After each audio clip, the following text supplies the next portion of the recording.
అయోధ్య రామాలయం నిర్మాణం పూర్తయి 22 తారీఖు నాడు ప్రారంభోత్సవం జరగబోతుంది. ప్రాణప్రతిష్ఠతో మోడీ గారే ప్రారంభించబోతున్నారు కదా. అవును. ఆ ఇంపాక్ట్ అనేది ఎలా ఉండబోతుంది అనుకుంటున్నారు ఇప్పుడు వచ్చే పార్లమెంట్ ఎలక్షన్స్ లో? ఇప్పుడు రాజకీయం అనేది రాజకీయంగానే చేయాలి. దేవుణ్ణి అడ్డం పెట్టుకుని రాజకీయం చేసేంత నాయకుడు మోడీ గారు కాదు. ఆయన ఒక భక్తి ఒక వ్యవహారంలో ఉంటాడు కాబట్టి.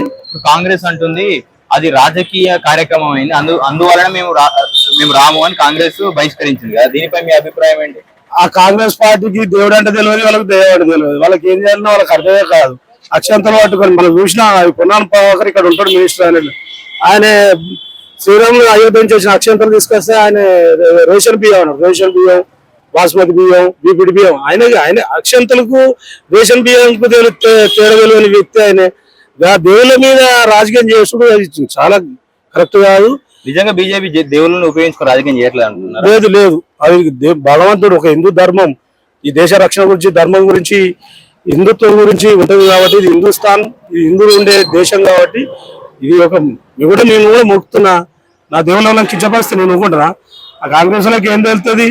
వాళ్ళకు తూర్పు మసీదులో పోతారు, చర్చిలో పోతారు, టోపులు పెట్టుకుంటారు, ఇంకెక్కటారు పోతారు. కానీ హిందూ అనేటోడు హిందూగానే ఉంటాడు.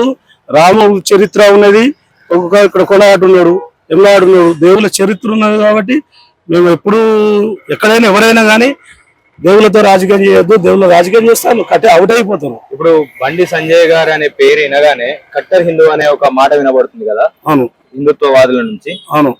ఇప్పుడు కట్టర్ హిందూ అయిన బండి సంజయ్ గారికి మైనార్టీ ఓట్లు అవసరం లేదా? ఎప్పుడు మైనార్టీ వాళ్ళని ఎప్పుడు ఆయన చిన్న చూపు చూడాడు, అందరి సమానంగా చూస్తాడు.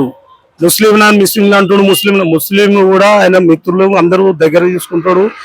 ఏ ఒక్క మతానికి కించపరిచే అవకాశాలు బండి సంజయ్కి ఉన్నాయి. అందరి దగ్గర పోతారు, అందరితో కలిసిమెలిసి ఉంటారు.